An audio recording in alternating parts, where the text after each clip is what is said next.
Welcome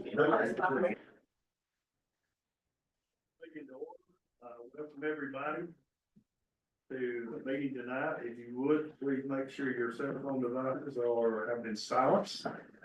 And at this time, I'd like to ask Commissioner Pittman, lead us in invocation. Dear God, thank you for the opportunity to come out and serve the county tonight. God, guide us in our decisions, watch over what we do. Help us to always put Mitchell County's people first. And God, be with those that, have suffered through a lot of tragedy and heartache. God, I know a lot of frustration on people's minds, and God, you're the only one that can put their minds at ease. So ask you to guide us in what we do and be with us here tonight. And we'll ask you in your name, Jesus' name, amen. And Commissioner Ellis, if you lead us in the pledge. Attention, salute, pledge.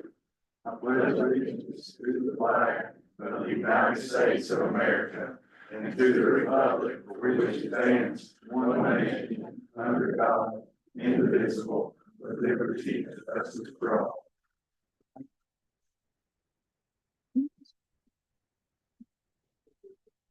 Commissioners, if you make yourself aware of the ethics and conflict of interest. If anybody has a conflict of interest, please let us know by raising your hand or speaking up. Okay, we'll move on. Are there any additions or changes to the agenda? If none, I'll take a motion to adopt the agenda as stated. Make a motion. I'll second it. Thank you, guys. All in favor?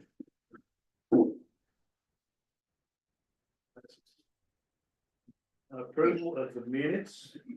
We will go to the March 18th, 2025 special session minutes. Everybody has a chance to look at the minutes. Okay, I'll take a motion to approve those minutes. Motion to approve the minutes from the March 18th session. Do I have a second? All in favor? And then approval of March 18th, 2025 closed session minutes. Do I have a motion to approve? I'll make a motion. Thank you, Dale. Do I have a second? Second. All in favor? Okay, do we have anybody signed up for public comment tonight? If none, we'll move on to 10A tax collectors report. Good evening. The total collections for the month of March was $343,393. Our percentage for March, our collection rate, I put my glasses on, was 95.71. You have a copy of that. As of today, we're 96.11. So we're getting closer to 97. And during the month of March, last month, we mailed out the delinquent notices. For April, we're getting ready to do the advertising in the newspaper for the North Carolina General Statute. So if you know somebody, see somebody owing taxes, if they don't want their name in the paper, grab them, send them our way. And right now we have 5 foreclosures in the process with Dean Grindstaff's office. Thank you, Ms. Jensen. Thank you. Item 10B, license plate, Ms. Shelley. Good evening. This is my first commissioners meeting since we got opened up. We've been opened up for about 1.5 years now, opened December 2023. It's going wonderful. We have a lot of very positive comments from the public. The public's very grateful for the county taking over the license plate agency. We hear every single day. It's going very well. We are audited once a month by the state, so we not only answer to the county, but we answer to the state. State auditors come in every single month, count every piece of our inventory, look through our work, make sure everything's on the up and up. Our audits are always, I'm not going to say perfect, most of the time they are, but they're really good every month. We're consistently busy. We get business from McDowell County, Yancey County, Avery County. I think they know we've got a good reputation in Spruce Pine, and they come and give us a lot of business. We average about 1,800 transactions per month. The largest day we've had so far as money that we've done that day in transaction is $60,000. So there's a lot of money that goes in and out of that little building. And we take it very seriously. We don't have very much downtime. We are looking very forward to moving into our new office. That's hopefully coming up in the next, we're hoping in the next month. Trying to get everybody on the same page with the state and with the county and the contractors to get us moved over, but we're hoping in May we'll be moved over there. I will have 3 full-time employees, so we'll be fully staffed. There'll be no long lines, nobody wrapped outside down the sidewalk waiting on us.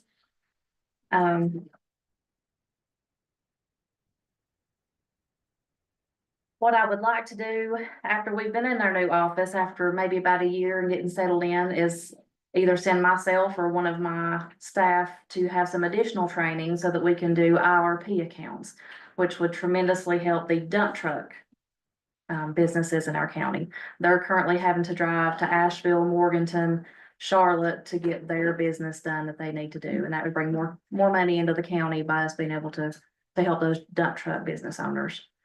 It's the for-hire plates, apportion plates. We can't do anything. Those are called IRP accounts, and we are not trained to be able to do that. But it's a week. It's a week-long training. Just one of us would have to go do that. But I think it would be very beneficial. I've had several business owners ask us if it's possible for us to do that, and I think it's very possible for us to be able to do that. I think they do it once a year, the training. Only do it once a year. Yeah. Yeah, it's in Charlotte, so one of us would have to go down to Charlotte for a week, and that's all it would take for us to be able to do that. We can also do wildlife.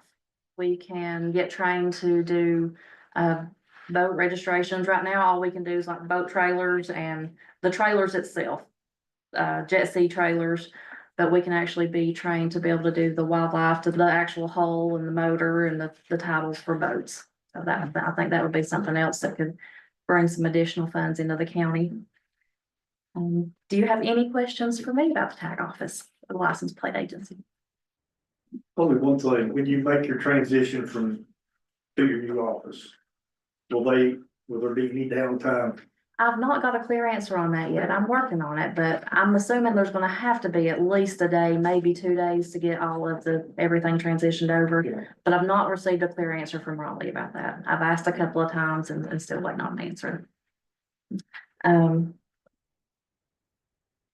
one last thing I wanted to say is how much I appreciate Alan and the county being kind and patient and understanding through my cancer journey. I know you don't wanna open up a new department and a new department head, and then bam, they've got cancer and having to be out a lot, but I really appreciate y'all being understanding, and we've kept it running and it's going really well. And the fact that the county chose not to charge notary fees, I think is the best thing, and you wouldn't believe how many positive comments and how much the citizens appreciate that. That's saving people a lot of money and a lot of headache. Any other questions for me? I just say, I don't think anybody else would disagree, get that training done sooner than later, whoever Yes. needs to get signed up. Absolutely, And make it- absolutely. I figure once we are fully staffed and have 3 full-time people and one of us could be out of the office for a week, we'll absolutely get that done and be an even bigger help to the county. I reached out to Ralph and talked to Ralph about a while back, it's probably been over a year ago now, about working to get in the budget a driver's license, full-time driver's license staff for Mitchell County. And Ralph was working to get that done, and then, right, the hurricane hit, so I've not really followed up about it with it to get that position staff, but I would love for Mitchell County to have a full-time driver's license office right beside y'all's office and have a one-stop shop for That would everybody, and Be Ralph amazing. agreed that sounds like a great idea.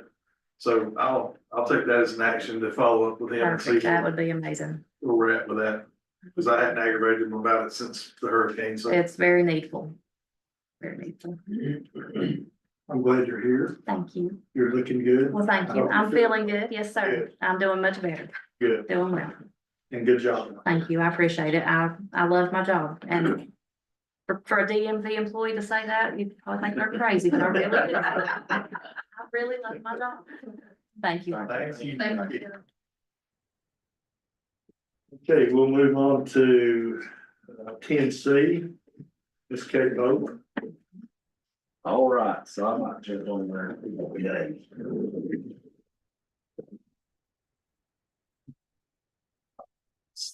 So, Kate, you can come up here towards the front just for a minute. I'm gonna read something. Kate has been a huge help during the storm. She's run from day one, distribution, volunteer related, and she's took a lot of her time. I know she's had, family, husband, life, and she's balanced that and came over to help those folks in need. And I mean, very high level help, organizational, logistics help in our volunteer, centers, our distribution center at Bowman. She basically took on everything, started doing all the stuff as far as lining up other volunteers, and we just wanted to say an official thank you from the county. I'm gonna read this letter of thanks. Of course, I have to run my glasses down here. Dear Kate, on behalf of Mitchell County Commissioners, I would like to extend our deepest gratitude for your unwavering commitment and tireless service as the distribution manager at Bowman Middle School since Hurricane Helene. Your dedication to ensuring the smooth and efficient distribution of critical resources during such a challenging time has been nothing short of exceptional. In the wake of Hurricane Helene, many faced significant challenges, and your leadership in coordinating and managing the distribution of supplies to families and individuals in need made a lasting and meaningful impact on our community. The way you handled the situation with professionalism, empathy, and efficiency has not gone unnoticed, and has truly made a difference in the lives of many. Your efforts exemplify the strength of community spirit and highlight the importance of people like you, who go above and beyond to help others in time of crisis. We deeply appreciate your dedication and your role in bringing hope and support to those affected. Once again, thank you for all you do. Your hard work and compassion are truly an inspiration to us all. Kate, we really appreciate you, and I want to present this and stay up here. I'd like for us to get a picture with the board and kind of get up here. We'll gather around you or get in front of you or come around the front there or however we want to do. We'll bring you back here. Okay. And kind of get you where we can get you in the picture. Yeah, it's kind of the logistics of taking pictures. We're gonna put you right Right there. up front and center. Your front and center. Okay. Bring y'all. Jump to the side.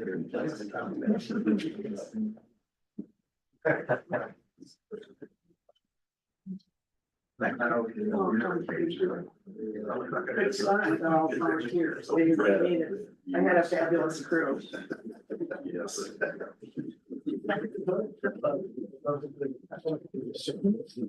Yes. So let's give Kate a hand real quick.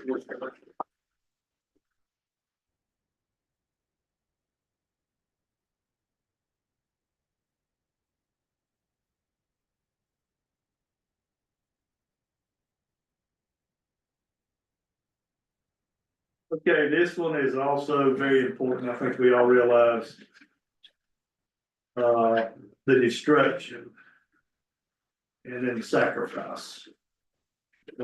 This next crew. Power in January of 2025, power came back on before January 2025. Couple of weeks for most people. Long hours for you guys, away from your families, a lot of danger. So this next one is Line Worker Appreciation Day Proclamation. Thank you, Chair. I was getting excited on that last one. I just jumped right in there and I lost my sense of structure. All right. Thank you, Chair. So line work appreciation, y'all come in there day one, you up in there on poles and winds blowing you and your families, you ain't quite sure about them. And it's line worker appreciation day, and I'm gonna read this proclamation, and this is something that we really appreciate y'all.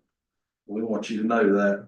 Whereas on April 10th, 2013, the United States Senate passed a resolution designating April 18th each year as National Lineman Appreciation Day.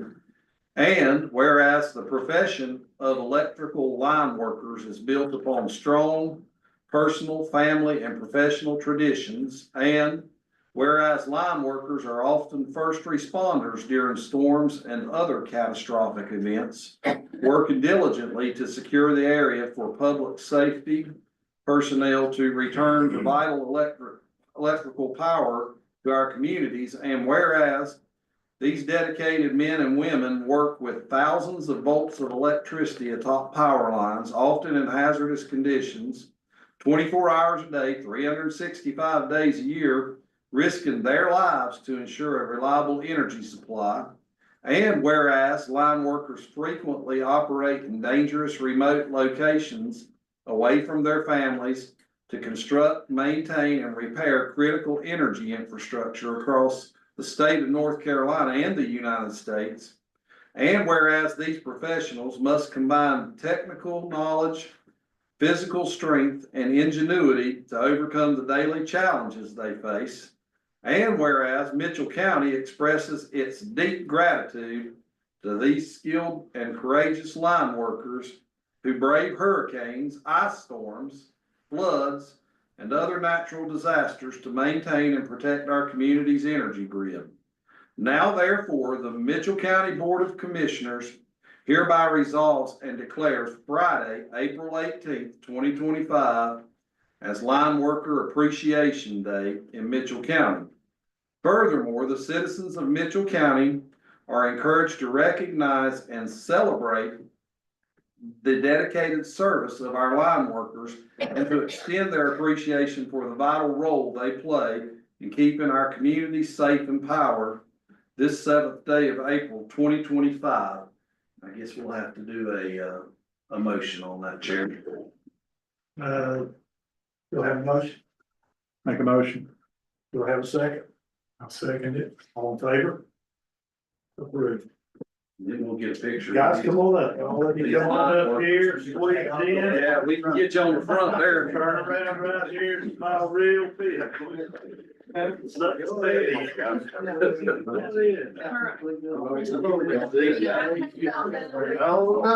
we can get good roads right here, step up on the podium there. We can't see y'all in the back, but y'all Y'all, gonna come out. yeah, I guess we'll have to come out from behind our place. That's good. These fellas right here now, they wanna get the commissioners in there on it. They do. They want y'all in there. Swapping shirts. Yeah. Blue one? Come on out. Great secret.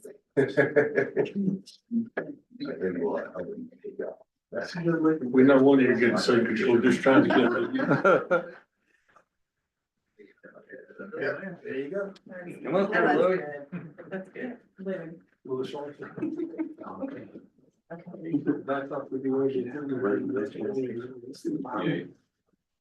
you. Appreciate you guys. Thank you, sir. Thank you. Thank you. Thank you.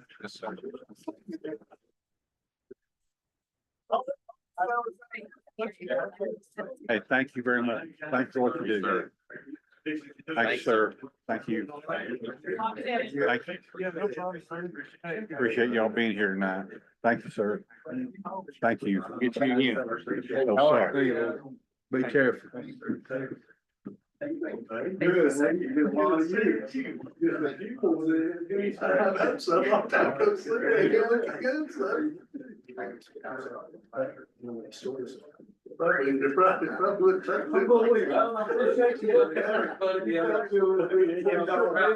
try to help you out, so man, I'll talk to you. Yeah, okay. Yes, sir. Thank you. Yes, sir. Thank you, brother. Y'all take care. Good to see you.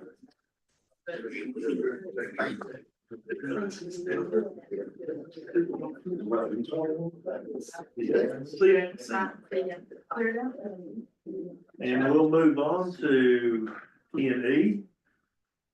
Mitchell County Fireman Appreciation Day Declaration, Mr. County Manager. Give me a drink of water. No, I'll just tell you. That's a clear the old gulf there. We appreciate our firemen, we appreciate our linemen, we appreciate, there's so many folks during the storm and you don't say appreciate enough. And, you know, this is something that we like to, as a county, to make it known that we appreciate our folks. We appreciate those that are out there on the front lines. So I'm gonna read this one. It's a resolution declaring May 3rd, 2025 as Mitchell County Firefighter Appreciation Day. Whereas the dedicated volunteer firefighters in Mitchell County have selflessly committed their time, skills, and resources to protecting the lives and property of our residents.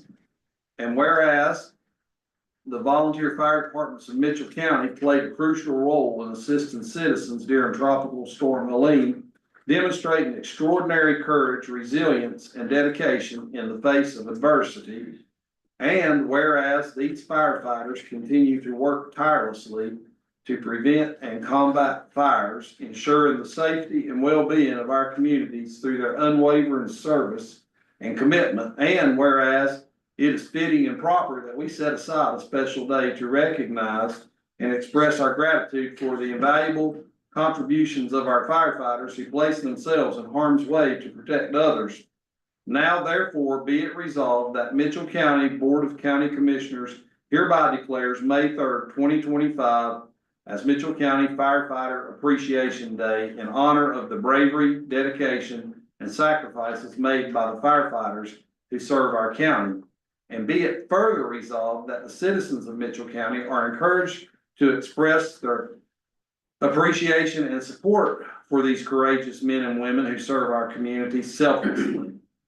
And Chair, I would need a motion and a vote. Do we have a motion? I'll make the motion that we declare May 3rd, 2025 as Mitchell County Firefighter Appreciation Day. And do I have a second on that? Second. Thank you, Steve. All in favor? Okay. You need to. I'm gonna keep you busy. I see you got me on the circuit right here. Okay, the next one will be 10F, Public Safety Telecommunications Week Proclamation. All righty.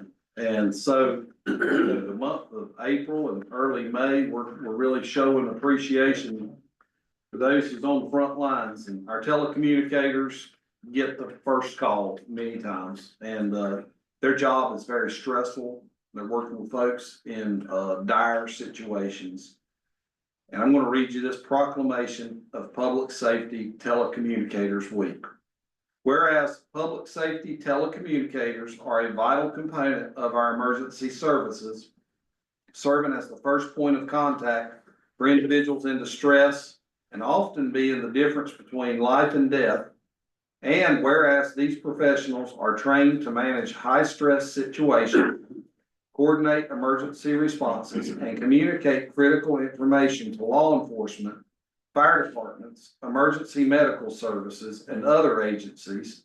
And whereas public safety telecommunicators demonstrate exceptional dedication, skill, and compassion in the performance of their duties, all while working behind the scenes to ensure that our community is safe and well served in times of need.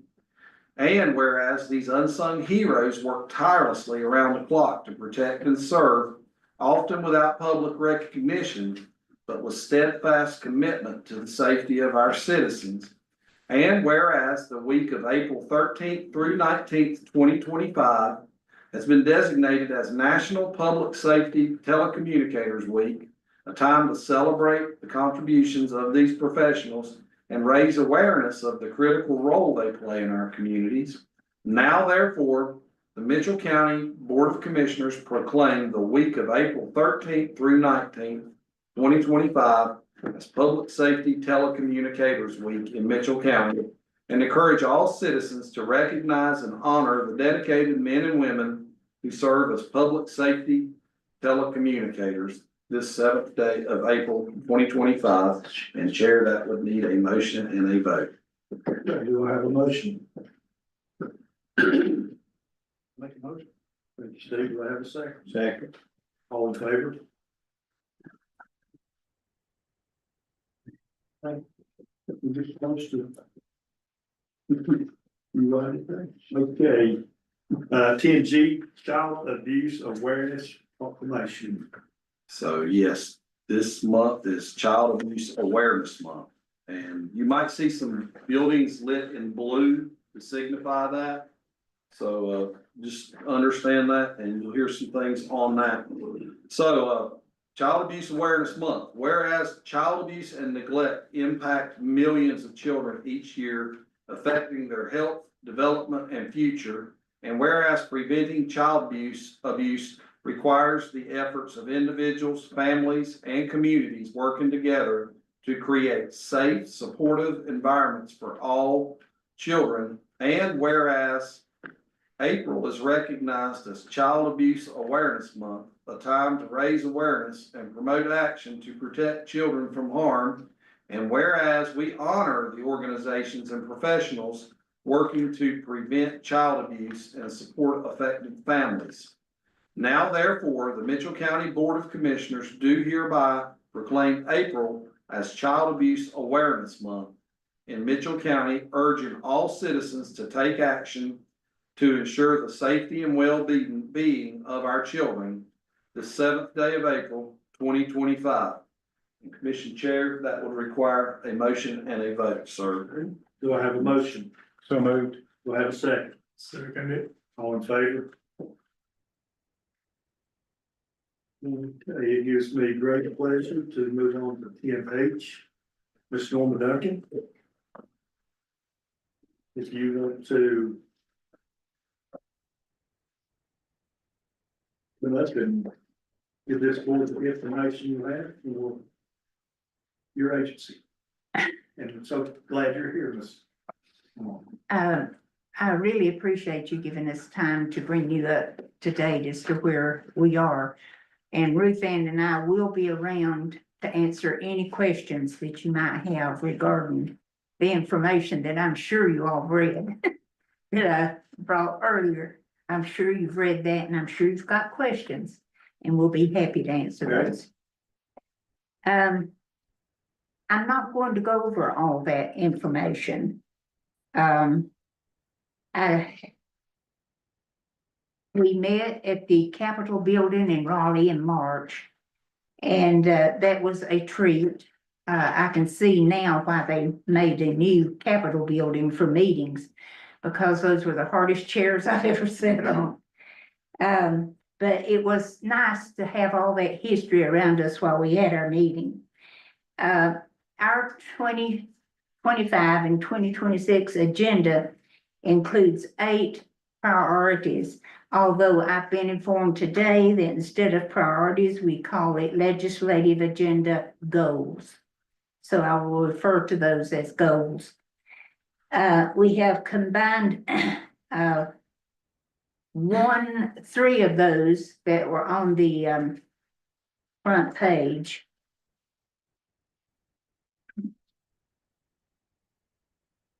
F, G, and H is really all included in the Ombudsman Act that we are hoping to be passed.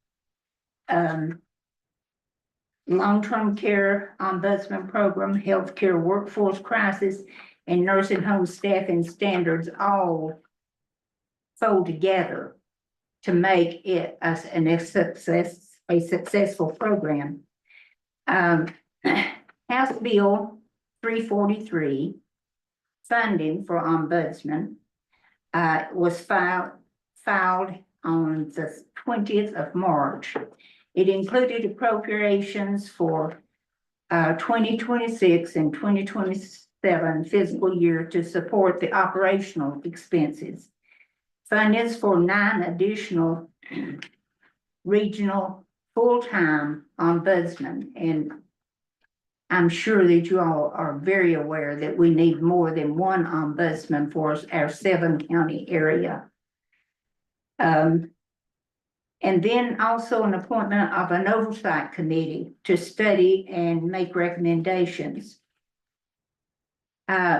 at the beginning of the year, we saw that we were going to need funding to support the North Carolina Senior Tar Heel legislation in order to have programs that, are beneficial to the, seniors in our, state. So a bill went in, we started working on that during the Helene. And,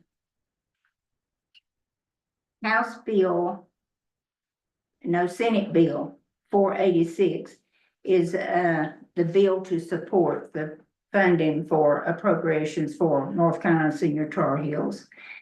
It would, that bill includes $30,000 recurring funding for each year of 2025 and through 2027 to provide support.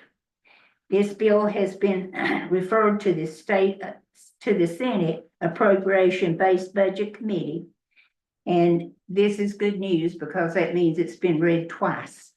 And when it's read twice, we're getting recognition. As you know, the president has spoken. And there will be cuts. And I got an email from Joyce Massey Smith today, and she's not sure just how many cuts that they will take with the health services in Raleigh. But she said she would notify us when she got the number. We have 3 House bills that all relate to Ombudsman Act. All 3 of these are very similar in how they read. And therefore, we are supporting, have decided to come together and support one by putting all 3 of these together and making sure that all the needs are there. This will strengthen the program and the quality of our long-term care. Enough said. I think there's a proclamation in order. I want to thank each of you for the great job that you have done to bring us out from under Helene. I was removed from my home and taken to my daughter's home, and for 3 months I lived there. But every day at noon, I listened to the radio. And David Biddix and I forget, I can't remember his name. Bruce Eicher were absolutely awesome in bringing us up to date and bringing people, interviewing people that were important in the process of restoring Mitchell County. I don't think that you all are aware of how much you're appreciated. It really makes you crawl when you hear somebody criticize or see something posted that's not really justified. And I just want to say thank you from the bottom of my heart for making my stay away from my home. Made me feel like I was here. I had my computer, I was working. I didn't miss a committee meeting. But I mean to tell you, you will never know how much that making everybody aware and having open communication has done for this county. And for that, I say thank you. Thank you so much. Thank you for what you do. That's all.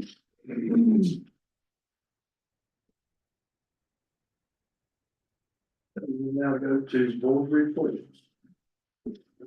Mr. Blevins, I'm gonna start with you tonight. All right, first board I have attended, in March was EMS peer review and summarizing everything with what they discussed that evening.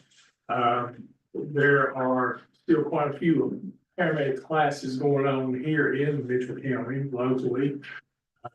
through Mainland Community College. Some are online and some are in person. And most of these people, as they finish these classes and certification, most of them still want to stay here in Mitchell, Yancey, or Avery County. They want to stay local. So we hope that we can continue in Mitchell County to recruit these new fresh paramedics that are just finishing their certifications and coming out of school. Hospital reports with Dr. Cade and the hospital, Blue Ridge Regional was there, and Blue Ridge Regional could not, board members, say enough good things about the efficiency of how transports were going, discharges. I think Alan was in there with me on that one. The discharge nurse, the nurse that was over the ER, and the dispatches, she could not say a lot of good things. Also, in the past month, their communications between fire departments, between the sheriff's department, between the hospitals has improved greatly. Through our 911 communications. They said everything's going well with that. And of course, then they went into their peer review discussions on how they can better do things better with scenarios that they had with real life situations. Of course, we're not allowed to do it to divulge any of that because that's all confidential. So that meeting, which was very productive, and they were all moving along very quickly. Also attended, and I'll talk real fast on that, March 27th, town hall meeting at Bowman Middle School. Alan, I just have to say that was one of the most productive step forward meetings for Mitchell County I've heard in a long time. You put together a good program. You and Kelly both did. Yeah, but you had a little part in that as well. But I'll say what Wendy said in DSS, and I'll say what Ms. Norma has said too, how all these people come together. Andrew Brewer, the U.S. Forest Service, Agricultural Extension, Main Street, Bakersville Town Councils, how they have all come together to give a program of information for people that, you know, keeps everybody updated. And it's so important that we continue with these people at these town meetings. And I mean, especially with the things the U.S. Forest Service has done, I mean, I couldn't write fast enough, with the fire breaks they're making for all of you here, to enjoy parks and, going back to the federal lands and, doing the work they're doing to prevent brush fires if they do come about to our county. I mean, they were just amazing. So that Main Street meeting was very good. And, of course, Alan and Gary summed up at the end, a very good summary, took questions. And then, of course, I have been, also went on a Saturday to a animal shelter 2025 through 2030 planning session. And of course, they're still moving forward and still planning the new building, and operations for the new shelter once the grant funding does come available. They do, which is a good thing for Mitchell County, they do want to offer more community outreach programs in the future for our nursing homes, for our schools, for just like the event we had Saturday, having people there to educate people on how to properly take care of your pets, or how to handle a stray that, you know, you need public officials, trained people to handle. They're wanting to increase their spay and neuter programs, especially for the feral cat population that's growing everywhere. Also involving fire department and police departments with microchip machines to help get these pets back down the road. And I must say this is what stood out most in my in that meeting at the end of the day. You know, Mitchell County Animal Rescue also, they were not just animal rescuers during the hurricane. when they went to people's homes to check on their pets or people needed help that couldn't get to them, and they went out to them with food. They also started performing other things with homeowners that they needed besides pet needs. They help them with, if they needed food, if they needed clothing, if they needed some type of medication that they needed, and they would try to go get that for them and get it to them. I mean, they also reached out into the community. We'll be very proud of them. What that staff at the Mitchell County Animal Rescue did. And of course, to sum up this last one, this Saturday, 5 to 7 is the spaghetti fundraiser at the Mitchell County Senior Citizens Center. If you want to get good food, maybe win a prize or raffles, they will be serving from 5 to 7. So it's a good cause to help our county and to help our shelter. And that's all I've got right now. Mr. Bill? Main Street, we didn't meet, last week. They were getting ready for the, event over the weekend with the Oliver Anthony show. So, my understanding is that went really, really well. So, congratulations to the town of Spruce Pine there. Jeff, I know you got a big hand helping pull that together. So that's exciting for the town there. It looked like there was a lot of people down there. For Malin, we met, so spent 2 days last week. Going through, we interviewed, so our presidential search, we're down. We interviewed 6 candidates. I think we had 30 plus applicants. We narrowed it down to 6. We interviewed each of those candidates last week, Monday and Tuesday. Basically all day we spent interviewing these candidates and narrowed it down to 3. These interviews were basically on the Zoom calling. We're being asked questions for an hour and a half, and then the next round of interviews will be, I don't believe it's this week, it's the following week. It's 2 weeks before they start, and then the final 3 candidates will be brought on site to go through to pick that new president for the college, which is a critical job. I mean, we all know what John's done for Malin and the community, and really want to try to hit a home run there and who the next person is, and make sure that we just keep the ball rolling with all the many capital projects that those guys have got going. So, but that's going really well. VIA, so I got put on the regional board, which meets in Greensboro. Didn't realize that. Learned that a little bit later. But I got sworn in as the vice chair for the regional board this past 2 Thursdays ago. So don't really know what that means. I'm still learning what all VIA does. So we'll see how it goes. They tell me I'll be fine. I think they've got a lot of confidence. It's something that they may not need to have confidence in, but we'll see. There's so much VIA's got their hands in so many different things that it's just been a lot for me to process all the stuff that they're doing. One of the biggest things is, that we were just, asking about the opioid settlement money and plans as we were moving forward with that. So, and luckily, I've got my friend sitting down here in the front row. I was not able to attend the last JCPC meeting. But is there any updates out of that we need to broadcast here today? Just that everybody in this room who is a voting member of the JCPC needs to be there on Wednesday or needs to check in, because we are taking a funding vote and we need to make sure we have a quorum. So, Donald, myself, Alan, make sure you get to the meeting. So we will be there. That's all I have. Mr. Ellis. Yes, sir. We've not had a rec department meeting since the last meeting when Brock presented.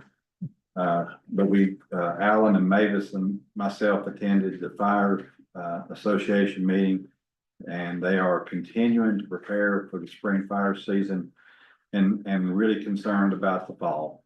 as everyone is, but they are working on a plan for both. They're working on a county plan on how departments respond to in-county and out-of-county fires. So that we'll have enough coverage for our own county. And Mavis was there and they're working with Mavis on getting all the FEMA money each department can be eligible for. On April 7th, we had a chamber meeting. They have a lot going on. The chamber has, of course, the Minimum Gym Festival, which is scheduled for July 31st through August 3rd. The weekend before, they've got a top to toe 5K, where you run down from the courts behind to some location for the finish line, in downtown Spruce Pine that's on July 26th. The chamber was awarded a grant for $25,000 in services from the Creative Economic Development Consulting. And this was a big win for the Chamber of Commerce. I want to give them a hand for this, because at some point in time, the county and the chamber was going to have to look at this. And $25,000 is going to go, won't go as far as they probably need, but it'll go a long ways toward getting a plan for our county and for the Chamber of Commerce. The membership continues to grow, and they're right now they have an 80% increase year to date over the previous fiscal year. They are reviewing the 3-year strategic plan. We'll be looking to adopt this in the next month. And they also continue to have monthly coffee and connect networking events for members to help businesses meet and support each other. The March event was held in Bakersfield. And we had an EDC meeting on 3/28, and we are making positive progress in the search for an EDC director, and are in real hope of being able to share clear details at our next board meeting about the future of the EDC and a potential director.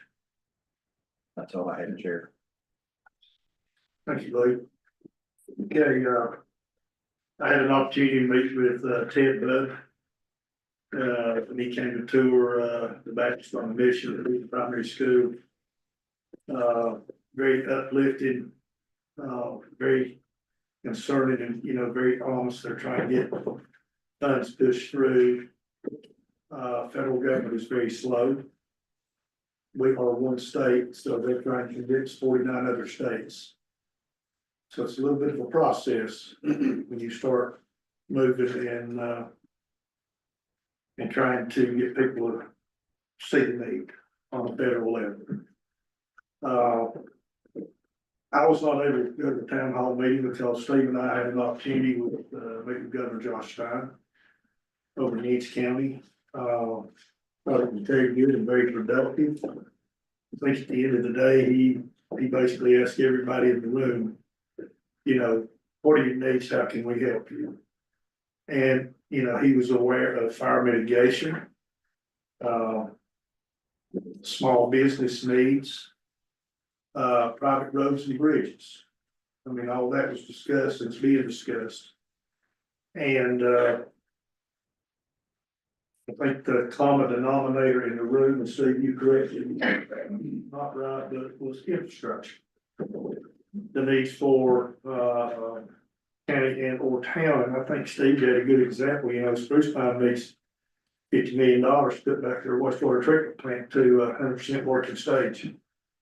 And that's a whole lot of money. I was very impressed with him. He was very down to earth, I think, and is pushing hard for Western North Carolina, and it's going to continue to push hard for Western North Carolina until this thing gets resolved. I invite him to come to Mitchell County. We'd love to have him here. We'll see him. So I hope when the YMCA gets ready to open, we can have him here to cut the ribbon. I think that would be great. Had a Board of Health Finance meeting. That's why I was not at the Fire Association. Good thing to report with the request this year. From the Board of Health for Mitchell County. They're asking for a 0.55% less asked this year than they did last year.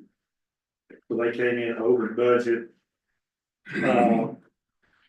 The agency is very strong.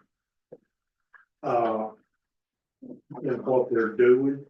They're actively recruiting, new inspectors for the restaurant, well, septic, et cetera. Having luck doing that, you know, it's a process because the state, the way they got that thing set up. Number one, you have to meet the college requirements, and then when you come in, you have to train for 2 years under somebody that's already licensed. Before you can actually go out in the field by yourself and perform the work. So it's a very slow process. On that end, you know, we're limited what we can pay because we're a small county, just like Avery in a district. So these guys get snatched up real fast because once they come 2 years, they can move $30 and make an extra $40,000 doing the same job. But very promising, what's going on with our health department. Very good progress. It's moving very well. I gave each one of you a report, financial for the district. You can see Mitchell's and then you compare Mitchell's and Avery's. So it's you know, a lot going on. And positive stuff. And then the last thing, I will touch a little bit on the rural revival project. The Lord blessed that this weekend with beautiful weather.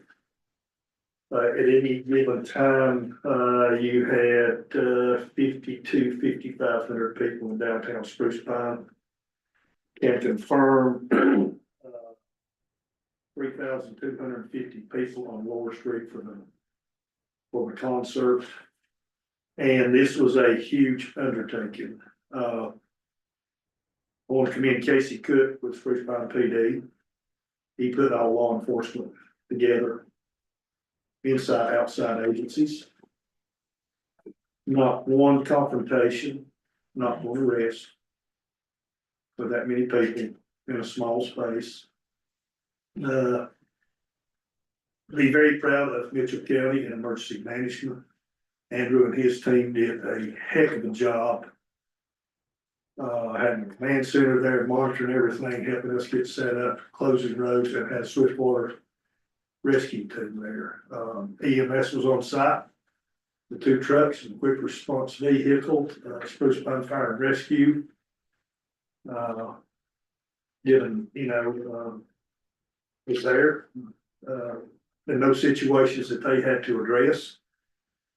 And, you know, there's a lot of people that worked very hard on this for several days. This was a massive production.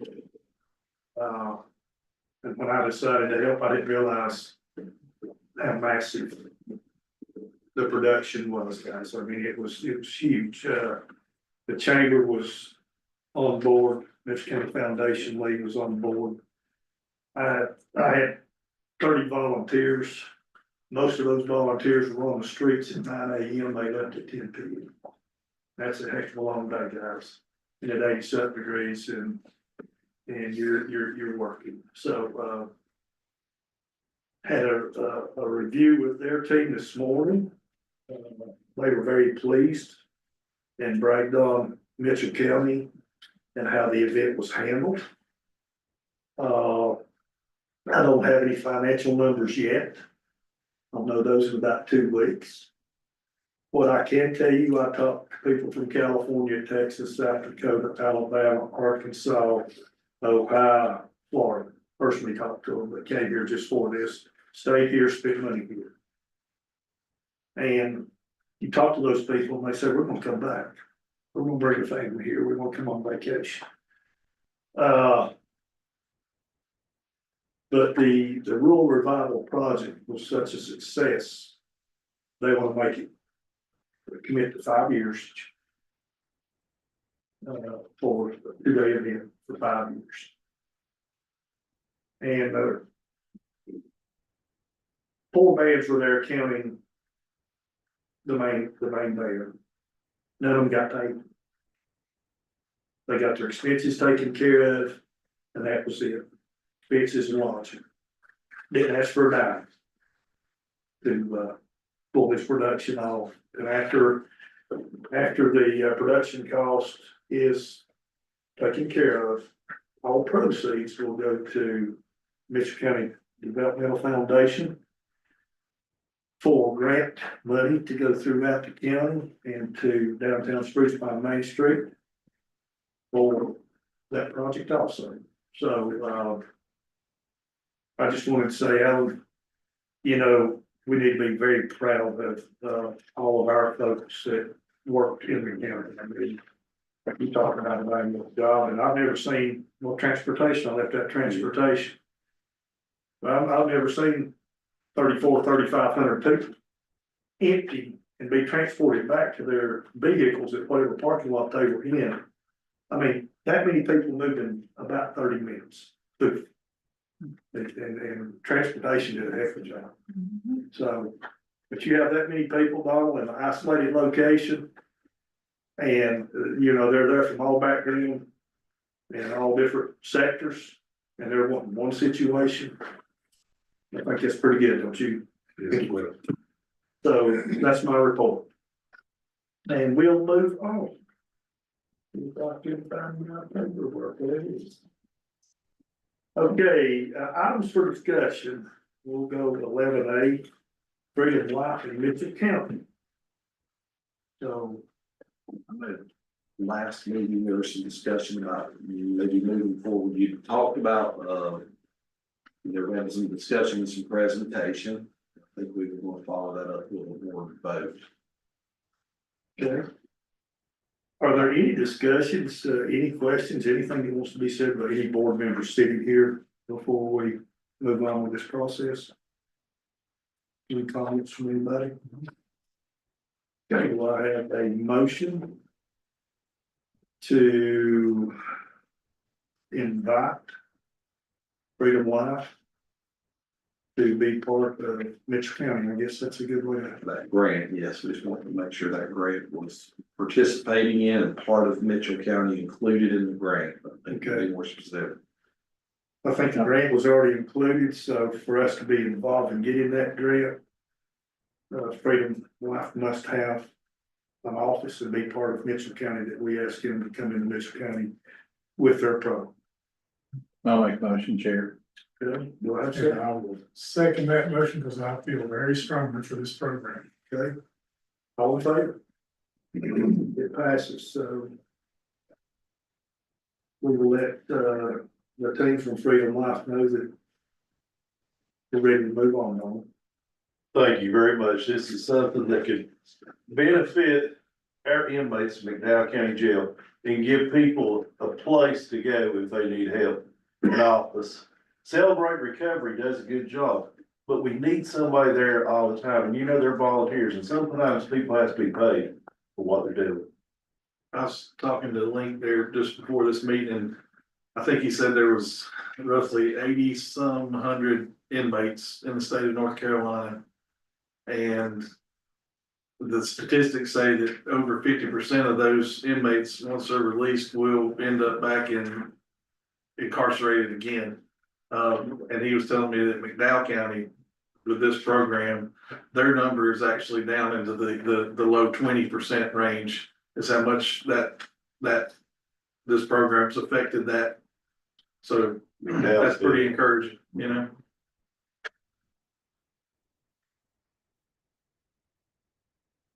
Okay, we'll move on to 11B. Yancey County Public Library inventory and Yancey County Library withdrawal. Alan or four, who would like to speak for us? Mr. Chairman, I'm happy to address this item and then the next item that's a related matter to the library system. As the Board of Commissioners is aware, Yancey County has elected to withdraw from the regional library system. That requires a one-year notice period, and that will be effective at the end of this June. So the remaining library system will consist of Mitchell County, Spruce Pine, and Avery County. So the documents you have in front of you for this item is a withdrawal agreement that helps with the transition of what property will belong to Yancey County, and it is essentially the books that are in the Yancey County Library, the furniture in the Yancey County Library, and any funds that were donated specifically to Yancey County or any reserve funds that are Yancey County's funds. So that is the agreement, one of the agreements that you have in this section.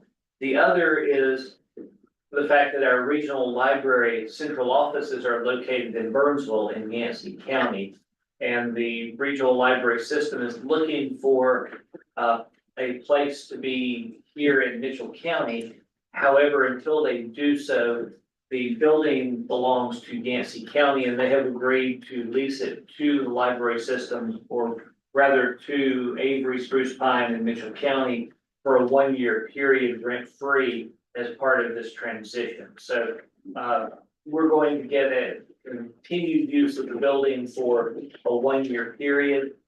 The other item related to Yancey's withdrawal is bookmobile services. The bookmobile belongs to the regional system, and the regional library system has agreed to provide bookmobile services to Yancey County for a 1-year period while they get bookmobile resources up and available for those that are homebound or unable to come back to the library. So the item for action before the board would be a motion to approve the Yancey County Library withdrawal and the lease agreement, subject to minor revisions by the attorneys as we go through to finalize these documents. Do I have a motion? With attorney review and technical changes. I will make that motion. Dale made a motion, do I have a second? Second. Second, thank you, Steve, all in favor? And then we'll go on to 11C. Yes, sir. 11C is a related item. This would be revisions to the operating agreement for the Toe River Valley Library System, which would be the successor organization for the AMI system. This document is similar in makeup for the remaining members of the regional library system. That would again be Avery County, Mitchell County, and Spruce Pine.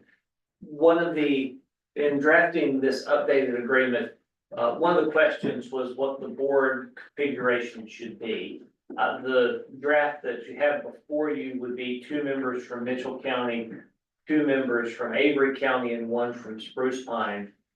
Earlier today, the attorney for the town of Spruce Pine has asked us to consider making it a 7-member board so that they would have an equal number of appointments, meaning 2 members appointed by Spruce Pine, 2 by Mitchell County, and 2 by Avery County, with a 7th member to be appointed by those 6 members. So that's one item of substance for discussion for the board. There are some other technical corrections and changes in this document that would need to be made before it could be finally signed. But with Spruce Pine's requested change in the document in front of you, that would be the request for a motion to move forward with a revised operating agreement. And before we put this into a motion form, does anybody have any questions? Commissioners for it. Is Avery County okay with that 7 board structure? I mean, it kind of gives Mitchell County the Spruce Pine having. Well, so you'd have Mitchell County total would have 4 people on the board, right, and Avery too? Well, potentially that 7th member appointed by the board would could potentially come from either Avery or Mitchell. So I've not heard any feedback from Avery County on this yet. I believe I sent this to both attorneys probably 2 or 3 weeks ago, but I'm mindful that everybody's been busy with hurricane documents and I just haven't heard back from Mr. Donahue until today and have not heard from Ms. Moore. So Avery County's not giving us any feedback as to the board structure one way or the other. With 2 of the entities being here, there's not really a good way to apportion without, I guess, weighting it towards Mitchell County residents just because Spruce Pine is its own player. Yeah, that's the one. upset the apple cart, make it think we were trying to corner the board market there, anything, I guess that's the word. We weren't doing anything, we're not trying to, this is because that's a separate entity that it just happens to be in Mitchell County. Yes, sir. I was mindful of that. I'm also mindful that it's good to have an odd number board, just so that it doesn't result in ties at the end of the day. So that with three members and two of them from one county, it does make it potentially difficult, but Avery has not voiced an objection as of yet.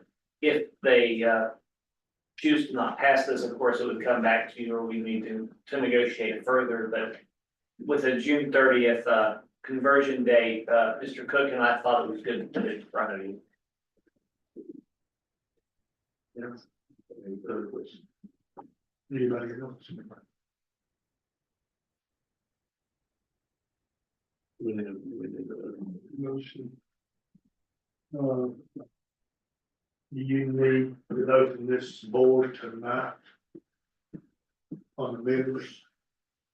We would need some direction as to whether you want to propose this as a 5-member constituted board or a 7-member constituted board. Or I assume you could do a 3-member board with just 1 member from each entity.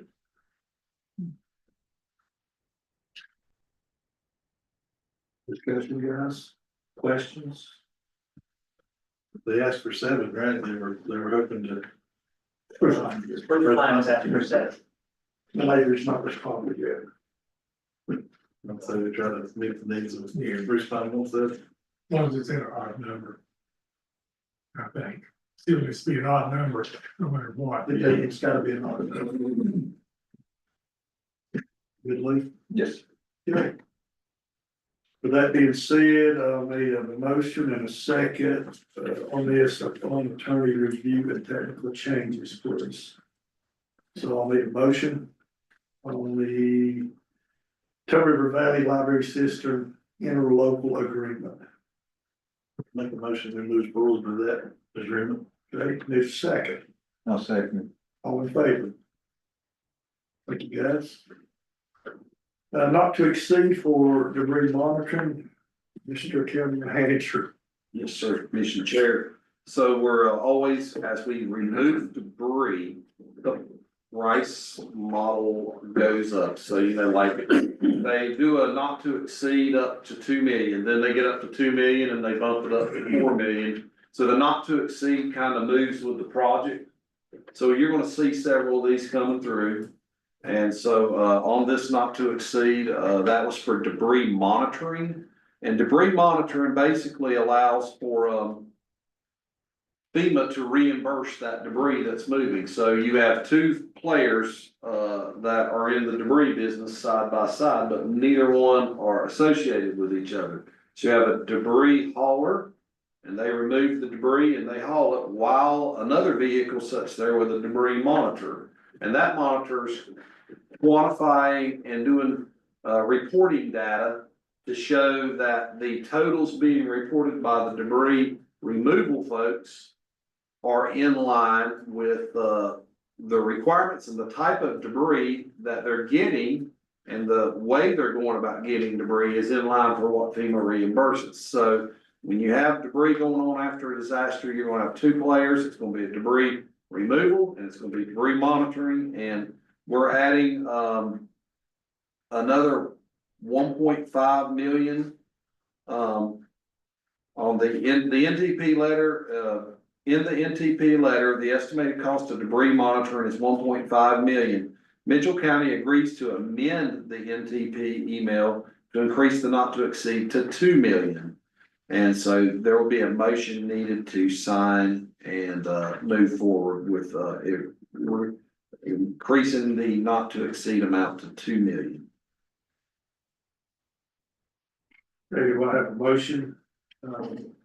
Not to exceed for you. Let me remind everybody how that's paid, because it is something that the public needs to know. So basically on debris, it is billed to the county. And then the county is reimbursed by FEMA upon that showing it's legit debris done correctly via the debris monitors reports. So all that runs a process through the county, so this money goes out of the county, so you'll see it go out, if you're looking at our finances. Eventually, you'll see as these projects move a lot of debris, you're gonna probably see over the course of the next 6 months, somewhere in the neighborhood of 15 million moving through. And they've already reimbursed 9.5 million ahead of time. So once we pop out of the 9.5, we'll try to do another estimation on what's left. And then we'll start being reimbursed out of that on a monthly basis. And the companies are aware of this process, they're used to it. Does that kind of cover, you feel like, okay, thank you. Chair, I'll make a motion. Okay, Not second it. thank you. Dale, all in favor? We move on to 11E, postal lien vehicle abandonment and removal ordinance. Mr. Chairman, that probably would be mine. This is somewhat of a technical ordinance, so please feel free to interrupt me if you have questions or concerns related to what we're doing here. As the Army Corps of Engineers works on recovering and restoring streams and rivers and creeks, they're recovering a number of automobiles in various states of being destroyed or wrecked in that area.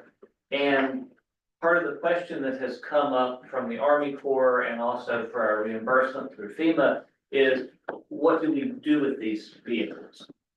Because they have owners and are sometimes tagged and titled, there's a process we have to go through related to these items of personal property.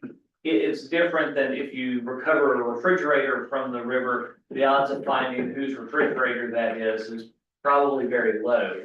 But for vehicles, there's a process we need to go through to address these vehicles. The North Carolina general statutes allow us to regulate abandoned, junked, and nuisance motor vehicles. So the statute says in order to do that, though, you have to have an ordinance, and Mitchell County does not presently have an ordinance. So the ordinance is drafted is mostly focused on conditions as they relate and exist during a state of emergency, such as we're dealing with Hurricane Helene. And it allows, when the Army Corps recovers these vehicles, to treat them essentially as either abandoned or junked motor vehicles because they've suffered severe storm damage. Some of these vehicles from the information I've been provided are so badly mauled by the storm debris that they don't have license plates, and at least one of them, the sheriff's office cannot locate a VIN number on it. So some of those are that badly mauled, but essentially we will have them towed, taken to an impound lot, whether it is an impound lot by the tow company or one which the county maintains. And then the sheriff, we're going to need to put some more obligation on him because he has access to run license plate and VIN numbers. We'll try and send notice to the property owners that we have your vehicle. Would you like to come and get it, or how would you like us to dispose of it? A lot of times if someone has collision or comprehensive insurance, they will want to notify their insurance company to come inspect it so that they can get paid, because the insurance company may or may not pay if the vehicle simply went missing as a result of the storm. So we will attempt to notify the owners. If there's any lien holders we identify, we'll notify them and give them up to 30 days to respond on what they would like us to do with the vehicle. The other items in this ordinance deal with the situation of what do we do if we try to notify the owner and nobody responds, or we can't get a hold of the owner. And there's a process in this ordinance where we try and give notice, and if not, then if the vehicle is essentially in our possession and we can't locate the owner or they won't respond to us, the tax assessor will need to value these vehicles. That's probably good for the citizens, because if they can value them and reduce the value of them or write them off, they may get a tax refund on their motor vehicle tax bills. But if the vehicle is valued at less than $800, we can essentially treat it as junk property and dispose of it as junk. if it's valued at more than $800, we mirrored the statute for a mechanic's lien that the vehicle needs to be sold at auction for whatever it might bring, if it could bring more than $800. And that'll be applied to our towing and storage fees, and then we'll hold that for the rightful owner of the vehicle. The other item as it relates to this is there is a category for nuisance vehicles. Those are vehicles that are places that are harboring vermin, rodents, mosquitoes, those kind of things. And allows us to address nuisance vehicles.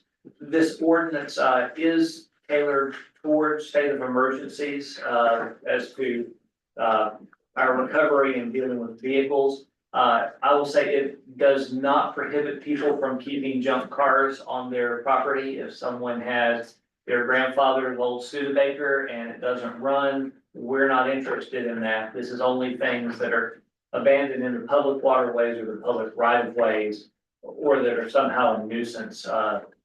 That'll be a problem for the county. So that's the proposed ordinance that you have in front of you. It tries to anticipate each of the situations where how we're gonna deal with this so that we're not stuck with a vehicle for the next 5 years on an impound lot that we don't know what to do with. And I want to just follow up a little bit on what Forrest's saying. Right now, the Corps of Engineers has pulled out 4 or 5 vehicles, and they got them sitting on the toll waiting for it to go to a temporary site from the county, which we've got set aside and set up. But in order to move these, we got to have this ordinance. So we drafted that tailored toward the storm, but I wouldn't want to put pressure on you to make any decision, because you as a board, I know you take that serious when you make a decision, but we are trying to move and dispose of these vehicles. I have a question. How is the sheriff's office gonna go about getting the VIN numbers, the tags, numbers of these vehicles? If these people is out here towing the vehicles, working with them, are they gonna be able to get them like to somebody here in the county? Then say at the end of the day, every few days, email them to my secretary? I'd hate to see my deputies have to go out there and deal with the vehicle. I can answer that, Chair. So the way the Corps of Engineers is doing it, when they get a vehicle out, they take about 4 or 5 pictures and they zoom in on that. So I forward you emails of the pictures they forward me. So I would forward you, or if you have a designated staff person. I'll give to Sharon, and if we could do it, maybe once a day, try to email it to her. And then that way it will be her duty to get back with you all with something that shows the owner, the address, the year of the car and everything. I wish I could just give you the DMV printout, but that's against the law, so can't do that. That'd be so much easier. But if y'all handle it that way, we'll be glad to. And Okay, another question with that. Okay, who's gonna be responsible to mail out that letter to find to that owner? Who's gonna do that?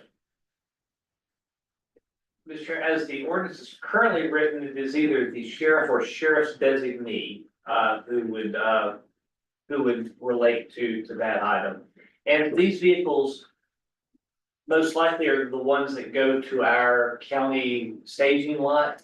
I would suspect that total companies, if these vehicles do have any value, they will probably take them back to their own lot for them to give the notices to the owners for the vehicles they've towed. So I would anticipate the vast majority of these being vehicles that, unless they have sentimental value to an owner, probably are not gonna be something they want to recover.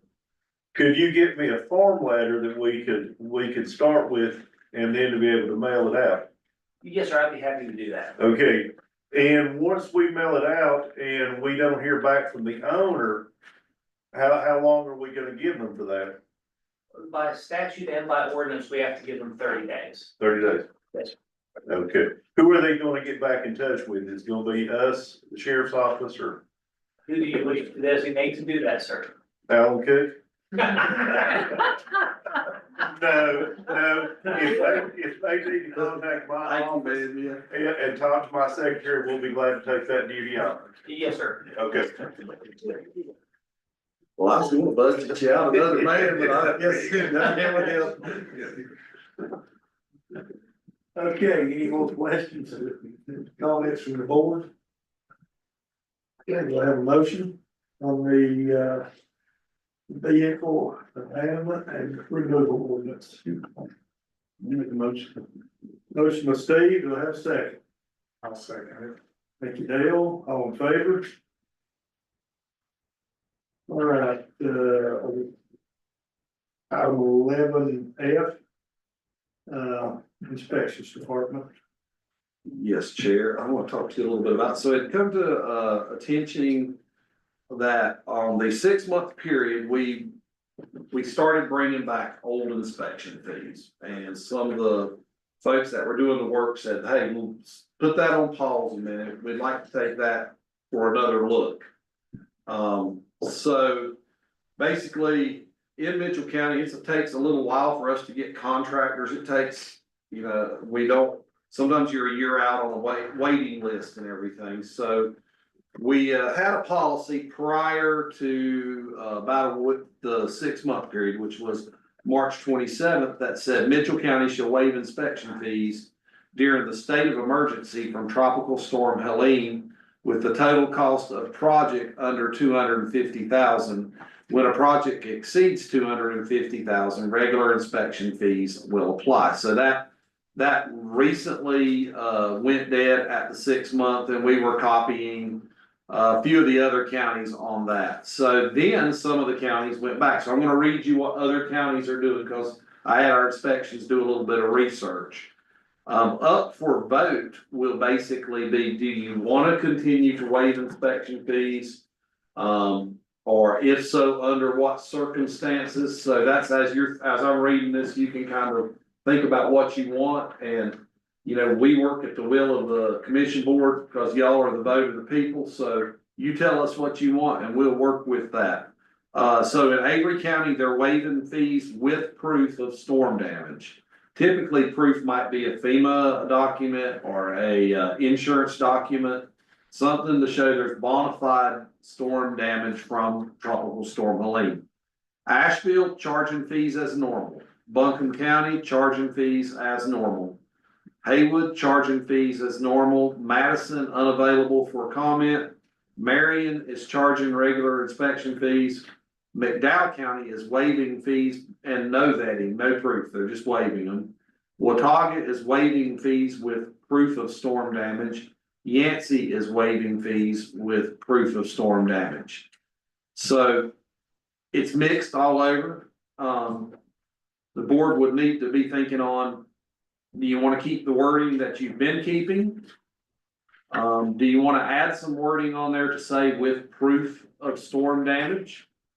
Those are some things to consider. And, you know, there's revenue streams that are coming into the county that I think during a storm, we just say that's part of it. We're gonna be going into fund balance. That is part of having a storm, is having that fund balance, that rainy day fund to help our citizens out sometimes when they got some fees on them. And if they're legit storm damage, you know, that's something to be thinking about. This is a discussion for the board, and I will, Commission Chair, if you need anything, any data from me or Four chimes in or whoever, I'm glad to leave it at that for you all to discuss. Any idea how much revenue that we've lost by waiving these fees over the last 6 months? I can find that out. I'm guessing, I think I remember having a conversation, but I didn't write the numbers down, but I'm thinking in that $60,000 to $80,000 range thereabouts. You know how many permits the health vehicle would need to be pulled in conjunction with folks that are putting back from storm? I could get that number, but I ain't got that number handy. I can get it first thing tomorrow if y'all needed more data. But we were basically up to that point during the storm window. I don't know that they were requiring very much proof up to that 6 month point. So about all the small $250,000 projects on, that was basically small businesses, residential homes. You wasn't being charged a fee up for the 6 months. Now, when it got over 250,000, we were getting the revenue at regular rates after that. If it was a new home and not a storm damaged home, and it was, you know, we were saying, oh, I'm coming here, I'm building a new house, not my house flooded and was destroyed. That was under normal circumstances.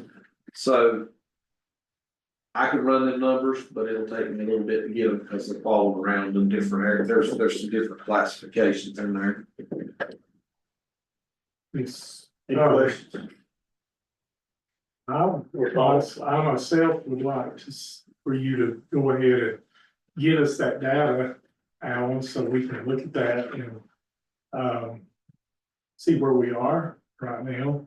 And yes, I am in favor down the road when we decide as a commission that, you know, look at people's storm damage still and see where they are before we do any waivers or not do waivers, depending upon how much damage they have or what they're still going to. But I would like to see some data first before I move on. Yeah, I agree. I'd like to know what kind of numbers we're, because we know what we're facing coming up, and it'd be good to know how we can. And, be nice to know that information. Agree?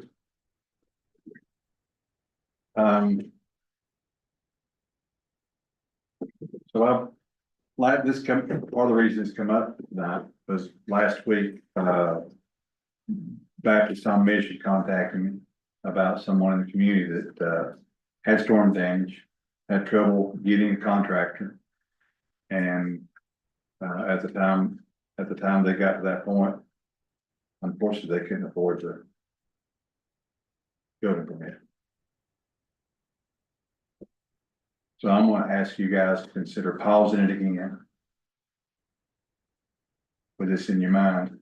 And, I mean, if we were to say that we were gonna no longer continue the fee, what do we do for the ones that were billed in between?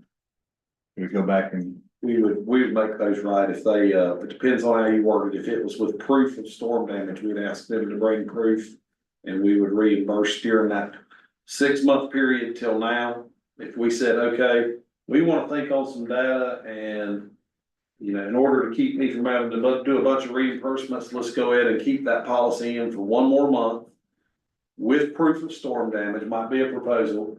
And then at the next meeting in May, bring you all the data. And maybe even get Misty or Dylan to come in here and present the data and go from there. That could be a Band-Aid fix to where I'm not going a whole month and then we find out on the May 5th meeting that I've got to reimburse 25, 30 permits. Right now, I think it'd be maybe less than 10 that I might be reimbursing on there. It could be that would be a potential means of letting that continue for another month and then maybe on the May 5th drafting something that might work, that might fit with proof of storm damage or something like that. I like that. The reason I like that. You know, your home got damaged 6.5 months ago. Been denied the insurance, Samaritan's Purse or Baptist on a Mission is gonna come in and fix it. We've run over the time schedule, even though it got damaged prior to. Now you gotta pay an inspection fee. I don't think that's fair. To do that. So I like the idea of extending this for the old ones for a month till we get our data. Then make a different decision. Because we certainly don't wanna hold anybody up that has a group or either a contractor that's gonna come in to build. And really through guys, we don't wanna put a financial burden on anybody. It breaks my heart to hear what Lee said. That these folks could not afford the permit. So. It shows you there's a need and I don't think we need to, you know, what little bit of money that's gonna be is it's gonna break the county or break the bank. I think we need to be good to our citizens and help where we can. So, And in a way, we're kind of treating everybody the same. yes, We're not, feel like we're excluding some people potentially from this waiver of fees. you know, it's not their fault that it has run past the 6-month timetable. And realistically, if we talk about it, if your house was damaged, then you're not gonna come in here tomorrow and say, hey, my house was damaged 6 months ago. They've already turned that claim in. Either FEMA or insurance, so it's not like this is gonna hurt us. I don't think. They put it this way, somebody trying to scam the system, but that's what it is. So Lee, if you'd like to put in the words, how you would like for this to be said in a motion. I'd like to know everybody's okay with this recommendation. Yeah. Okay, thank you, fellas. Thank Very y'all. much so. I will, I'll make a motion to do what Alan said. No. I'll make a motion to waive the fees for another month while the county pulls together the data for us to review at our next meeting. And I appreciate you guys' consideration on it. Okay, we have a motion to lay, do I have a second? I'll second it. All in favor? Thank you, guys. Thank y'all. We will move on to the consent agenda. Do I have a motion to accept the consent agenda as stated? So moved. Do I have a second? Second. All in favor? Okay, tonight, we don't have a finance report, so we'll move on to county manager's report. Thank you, Commission Chair. The county manager report, we've had a lot going on in the county, as you can tell, and one of those topics we just got to be talking about with waterway debris removal. And I will say what I said at the town hall, and for those on live stream, you know, there'll be some Corps of Engineers contractors that if you have, your house or your land is near a waterway, they may be reaching out to you. And of course, if you want to call over to us and, you know, get, you know, the okay and say, is this the contractors that you all were talking about? We want to vet that. So they'll have a 3 to 5 page contract, I think it is, that you'll sign to allow them to get access into the river and potentially, you know, if you give them the access, they'll go up on your land where the river washed debris up onto the land. So they're not just getting it out of the river, but with your permission on that right of entry, they will go up into the wash zone where things were washed up onto the property surrounding. So they have the ability with the Corps, unlike past disasters, they went riverbank edge to riverbank edge. On this disaster, the Corps has been allowed to go up into the floodway and the floodplain and grab things out. So that is good news for owners that have big debris piles up on their land that's washed up. So do sign those right of entry forms. A lot of waterway debris removal, and the governor had set an expectation that waterway debris removal should be done by June 1st. Now that mission is a big undertaking to get that done by June 1st. So I'm guessing if we can't get that done, and they've been hitting it with a lot of equipment, as y'all can see in the community, that we would get a waiver to maybe let that go a little further to complete our streams. We're also working on getting silt and sedimentation out of the creeks. Today we had about 1 inch of rain, and once again, if you looked at the creek right here below us, and like that's indicative of many creeks where there's maybe a valley and a big holler and a bend, that silt has piled up and it's made the water level go higher naturally because it's filled 3 foot of silt in the stream bed, and it's making us more flood prone. So we are working with getting a letter that NRCS doesn't have the funding. So then we make a FEMA ask and we quantify the amount of silt in that stream. And if FEMA says yes, then the county will move forward with getting our debris removal into that stream through the proper permits. Or we can tack it onto the Corps' mission if FEMA will let us, either or, and we're gonna start moving debris. But the window for all that happening could be as early as 2 months, could be out to 6 months. So that is something to think about. Now, another thing I'm just putting on a list of things you should think about if you're listening to this is mitigation. If you are in a floodplain and you have a house or a business that was flooded and you're located in a floodplain, then you possibly could apply for mitigation to where, the state via FEMA would, purchase your property for the pre-storm value as appraised. And that could bring money into your, budget to maybe get you out of debt where you have a business or a home that's worthless. You'll have it at the pre-storm rate. Now, in exchange for that, that land is purchased by FEMA and deeded to the county or the town. County would give it to the town if it's in town limits. And I don't want the rumor going out that the county wants your land, because what happens when mitigation occurs is it takes it out of the tax base. So we have no incentive to beg you to have to do mitigation as a county because we're losing our tax base. But we encourage you to do mitigation if it benefits yourself and your personal finances in this disaster. So that's the way I would phrase that. I would encourage my neighbor to do what they can to get themselves fixed up. As a county manager, I said, I need the tax base, folks. We need that. We're a small county. But if your business, your home was damaged, that's an option. And I would be exploring it if it were me and I was in that situation. So I would say, if you need details on that, let me know. Or if you need to call our Helene hotline, they will also talk to you about that. I'm going to give you that number right now. Then I'll get into other aspects of county manager report. So if you ever need to talk about some of that stuff, this line covers not only debris. If you got private property debris that needs to be removed and they're going to come up on your land and get it, this is the number for you as well. It's 828-537-1441. And so that can help you out and answer some of those questions. And of course, we got a new thing going on too at Bowman Middle School. So if you go around the traffic circle, we got a long-term disaster recovery group that Wendy was talking about. And these folks come in and they are local folks in a nonprofit board setting that have been set up since the storm to be our local group for disaster relief.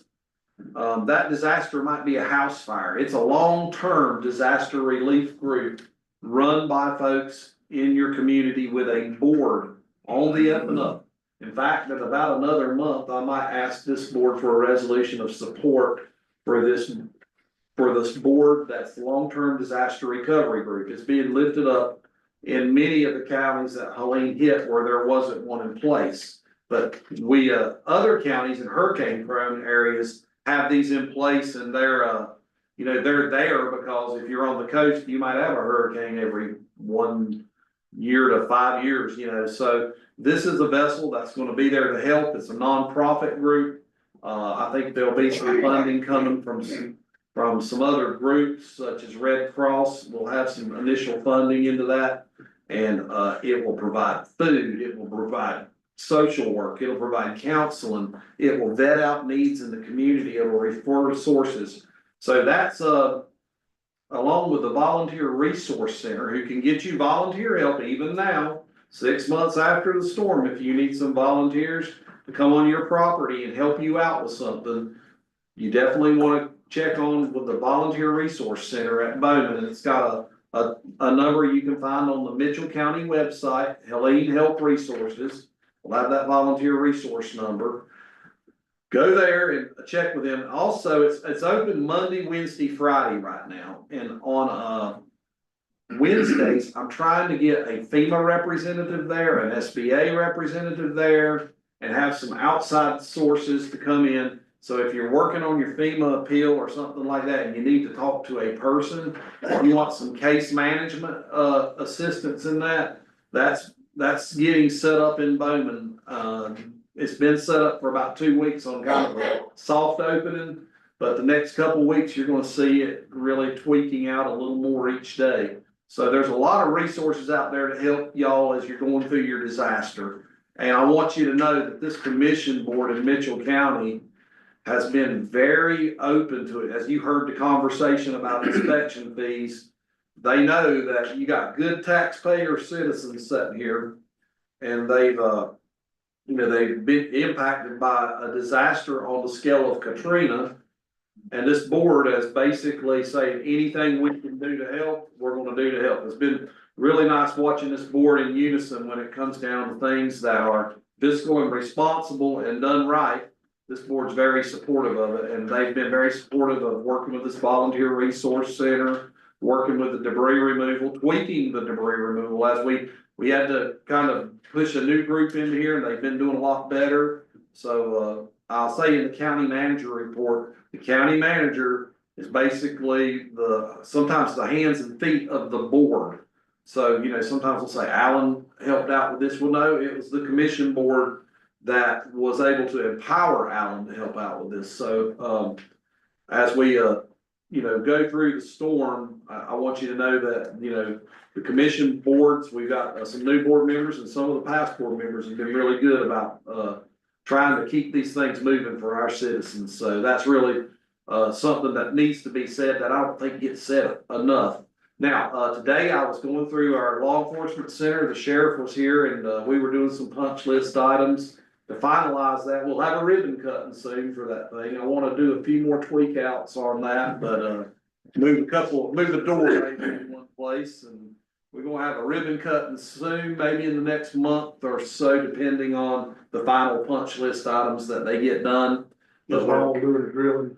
Donald will be cooking the, hot dogs. Yeah. Hot dogs. We're county, we can't buy steaks with your tax money, but we'll get a donation for some hot dogs, hopefully someone.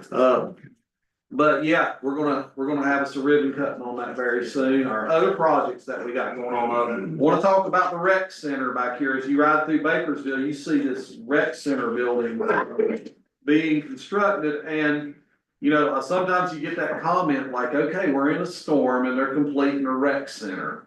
So that's what you hear. You wanna put it out in the open, you wanna be transparent. But this money was pre-budgeted. It was pre-budgeted, a year before the storm. And as this project scope goes, those are allocated funds, and they're to Mitchell County. And as you see those funds being expended, we keep our projects going, and we're gonna keep them moving. And no, you can't move those funds. If you move those funds, they go back to the state, and the state decides where they go, and that might not be in Mitchell County. So I do want to make that a clarification that that money was allocated prior to that.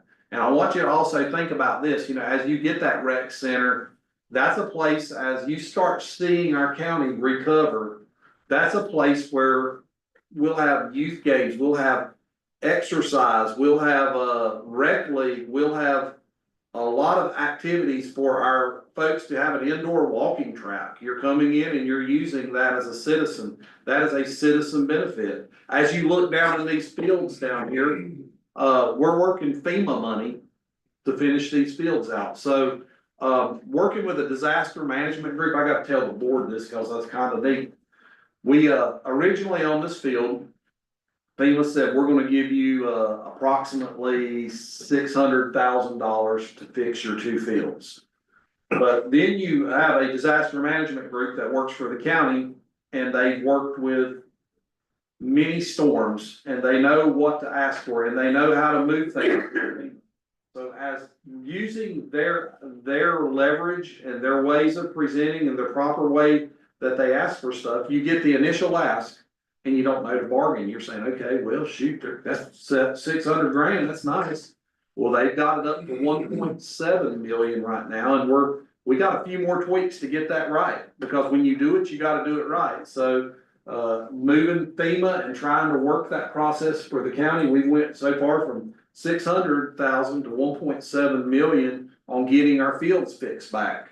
And that is really neat when you start seeing those projects move. So as the county manager report on that, we put experts in to do stuff. One thing about this job is you always realize that you're not the expert, but if you can get the expert in the room who gives you sound advice, you get some pretty good stuff moving. That's why we're hiring four. Yeah, anyways, the county stuff, we got a lot going on, but It's going, it's moving. I feel good when I don't use the comparison, because every county's different. But in comparison and looking at our progress, we're moving. I can see things going, I can see our stuff moving. And I'm always reluctant to say that, but I'm happy to say that in this meeting, that I feel like we're moving. I feel like you're gonna start seeing recovery. A move at a good pace throughout this summer, and the long-term recovery is looking good. And we got great people that are ready to help, and that's really cool too. So, that would conclude my county manager report. So I made up for Mavis's finance by just adding a little extra on mine, so. We, county manager, we ought to, invite Senator Rice and, Governor Stein to the rec department. And when you're doing these, ribbon cuttings, I think we ought to invite Commissioners, Pittman and Roberts. They were on the board when those projects were approved and went through. Or to, anybody else, I didn't leave anybody out. Okay, board comments, Lee? I have one comment, that I want to clear up of something I probably should have brought this up when we were doing board reports, but at the last commissioners meeting, we had, Commissioner Masters requested that the foundation, the Mitchell County Development Foundation, consider adding farmers. And, I think she referred to them as non-storefront artists to the potential grant list. So I presented that to the chairperson, and also their legal, guidance. And, the foundation was set up to allow for donations to Mitchell County businesses based on exactly, that storefront. And basically businesses that were, damaged and had brick and mortar and had a storefront. And we were advised if we changed that, not only, do we need to, redo everything that our mission says, we'd also have to go back and notify, it would be recommended at least that we go back and notify each donor of a change in what we'll be doing moving forward for past donors and even potential donors. And since Commissioner Masters asked that, there is some good news. On March, can't read my own writing, March 19th, Governor Stein signed the Disaster Recovery Act of 2025, Part 1. This bill provides $200 million for North Carolina farmers who experience crop losses. And I know that doesn't doesn't help in every situation, but it does help that there is, the comment was made, there's no help for farmers, and that's not the case anymore. And the county and the foundation, and I know other people continue to look for ways to try to look into helping the non-storefront artists, but for the time being, the foundation was advised to leave everything as it is. Anything else? Yeah, I will say that Alan was complimenting the board. I think we ought to compliment Alan because he and the county, I appreciate what Ms. Norman said earlier. It's nice to, after being beat up by phone calls and sometimes Facebook, it was nice to be complimented, but the county has made us look good, in my opinion, and Alan and his team should be applauded for that. Thank you. Great. Mr. Blades? I'm how I sat here tonight and, for example, these young men sitting on this front row tonight, these line workers, and our firemen and all these other agencies that have worked so hard right now in Mitchell County during all this, not just during this hurricane, but during the winds, the ice storm, all the things that come up in their dedication. These guys are dedicated. I'll use the line workers, for example. I've seen them come out or heard them come out in the middle of the night. If you ever are out at Gillespie Gap during these weather situation changes. You get these 45, 50 mile an hour winds. If you think, that you don't get anywhere else, but you get up there at that gradient change. And these guys are up in a, cold 50 mile an hour gust of wind comes and hit pitch black dark. That takes dedication. And, so the same thing for our firemen. That the action they jump into in our Forest Service, and I can go on with more. I don't want to leave anybody out, the dedication that they have when they jump into a situation that needs immediate attention. We're very blessed, very thankful, and I know you all here tonight are as well. And one more comment I will make. We have, as Lee said, I will back up what Lee says on the, our county workers. You couldn't ask for any better people.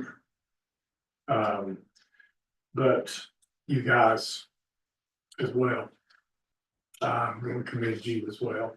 All of our commissioners, Harley's not here tonight, commend her as well for the job. We, as a group, I believe we are truly looking out for our citizens right now during this time of need. Tonight was just one example Commissioner Ellis brought forth. I think this is one of the times that we are constantly looking out for our citizens. And I hope that we, even after the storm, I certainly hope that we will be able to continue to look after our citizens and take care of them, because they're our biggest asset. Is what they are. Everybody in this county is. That's all I got. Are following them too? Yes, that you will. I agree with everything you said, and I know, I guess my biggest thing would be that as a county, it feels like, I know we all got our wind knocked out of us in September, but, you know, every day you see little glimpses of things continuing to get better, and, you know, it's nice to see that. I mean, and that don't happen by accident. And, you know, really appreciate everybody's efforts to get there. And Alan, I wanted to say the same thing. You know, it wasn't like you were given a handbook that said, hey, here's your disaster handbook, just follow these pages and everything will come to you. I know it's because of your education at North Carolina State University that you are not had any problems navigating this problem, but yeah, you know, you have done a very good job in a very trying situation, and really appreciate it. And I also would like to say that Lee got 2 paydays tonight. There was no paydays in this bucket. I'm diabetic. We keep eyes on it. Oh, goodness, hard to follow. First thing I want to bring up, we have an April 22nd meeting. We also are in the process of E&R. So that's coming out at E&R at 5:15, getting about a 30-minute break and going into a commissioner's meeting. So that's a pleasure for you. Want to keep the April 22nd meeting. Alan, right now, do you see anything that would take precedence that we would definitely have to meet? I do not. Yeah. Sure, I recommend we cancel it. Okay, I'll second it. Lee, your opinion? Need me to vote. Give your opinion, but what, is that the pleasure of the board? We've only got about 6 this month, so one less is That's not counting your subcommittee. yes, that's true. That's just what I know of from the schedule. We'll put out an official notice, like the 22nd meeting will be canceled. My board comment's gonna be plain and simple. This man sitting to my right has done a hell of a job. And I'm just gonna tell you. First 3 days, I don't think he went home. He's been late at his daughter's cheerleading games. I know that because my daughter cheered with his daughter. So he sacrificed a whole lot. Went above and beyond. It's not an 8-hour workday here. Might be a 10-hour workday. Could be a 14-hour workday. When you get off here, you go home, you eat supper with your family, find out what's going on during the day, and you go back to your computer and you log in and there's 200 emails. How do you fight through these emails? And it all starts showing the next morning. And this is not 5 days a week, 6 days a week, it's 7 days a week. And the other thing I want to say, 6 months plus into this, and none of us in this room have ever experienced anything like this here. And it was total devastation.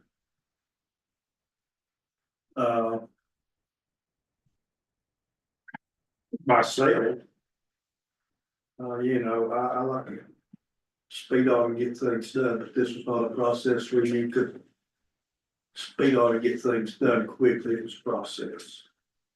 I think if you look around, you talk to the people, you see the willingness of our people. Mountain values strong. We have gotten a lot done with it in 6 months. I see our county, our towns coming back stronger than ever, being more vibrant. So, we've all took comments negative toward us or how we've handled things. We've been patted on the back and thank you tonight for your comments.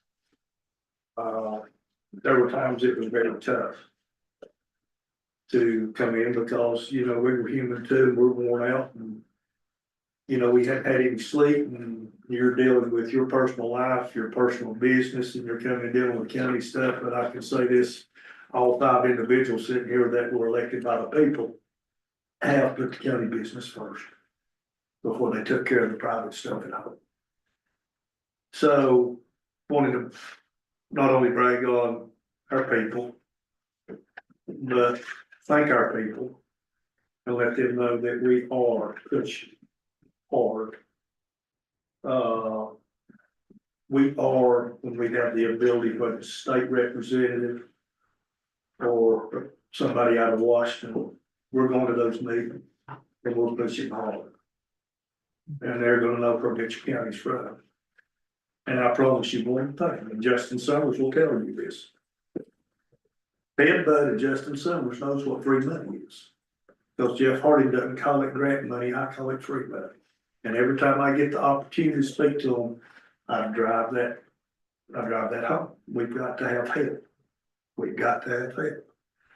So, guys, keep your head up, keep pushing forward. I said this about day 3. You may not like your neighbor on September the 25th. I bet on September 28th, that's probably one of your best friends. So don't forget the people that are still struggling and hurting. Help when you can. Try to be uplifting instead of negative.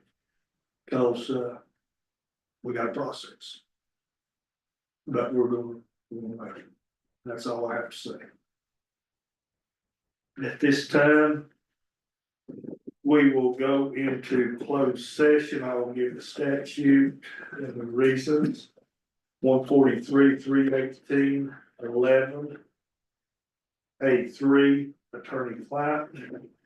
A5, real estate. Do I have a motion to go into closed session? Motion. Have a second. Second. Okay, all in favor of having a closed session?